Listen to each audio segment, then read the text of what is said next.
దేవుని నామానికి మహిమ, ఘనత, ప్రభావములు కలుగునుగాక.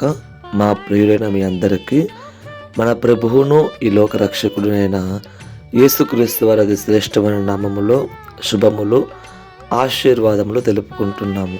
అలాగే ఈ దినము దేవుని వాక్యము 62వ కీర్తన 1వ వచనము నేను చదువుతున్నాను. నా ప్రాణము దేవుణ్ణి నమ్ముకొని మౌనముగా ఉన్నది. ఆయన వలన నాకు రక్షణ కలుగును. ఆయనే నా ఆశ్రయదుర్గము, ఆయనే నా రక్షణ కర్త. ఆమేన్. ఇక్కడ కీర్తనకారుడైన దావీదు గారు నా ప్రాణము దేవుని నమ్ముకొని మౌనముగా ఉన్నది అని అంటున్నాడు. అంత మాత్రమే కాదు, ఆయన నాకు రక్షణ కలగచేయును, ఆయనే నా ఆశ్రయం అంటున్నాడు. నా ప్రియ సహోదరి సహోదరుడా, అయితే దావీదు గారు తన ప్రాణం అంట దేవుని నమ్ముకొని మౌనముగా ఉన్నదంట. అయితే ఉదయకాల సమయంలో మన ప్రాణము ఎవరిని నమ్ముకొని మరి మౌనంగా ఉంటుందో ఒకసారి పరీక్షించుకుందాం.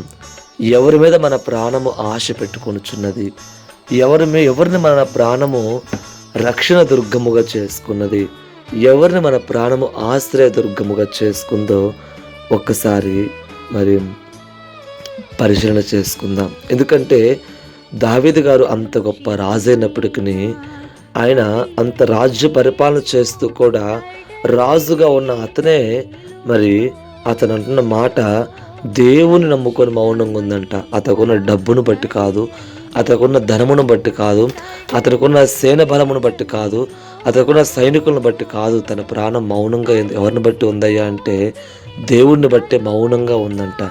అయితే ఆయనే నా ఆశ్రయ దుర్గము అంటున్నాడు. మన ఆశ్రయము ఆయనే అయి ఉండాలి. నా ప్రియ దేవుని బిడ్డలారా, మన రక్షణకర్త కూడా ఆయనే. ఎందుకంటే మనం రక్షించేవాడు, అన్ని విషయాలు మనం రక్షించేవాడు.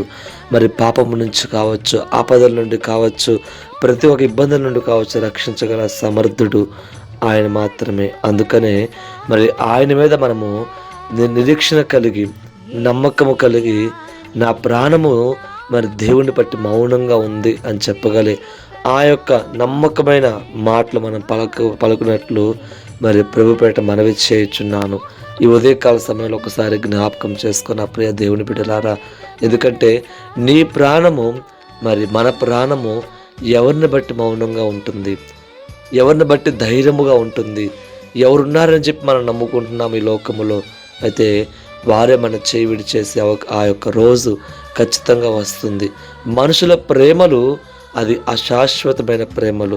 మనుషుల ప్రేమలు 2 రోజుల ప్రేమలు మాత్రమే. కానీ దేవుని ప్రేమల వైపు చూద్దాం, ఆయన నమ్ముకుందాం. ఆమేన్.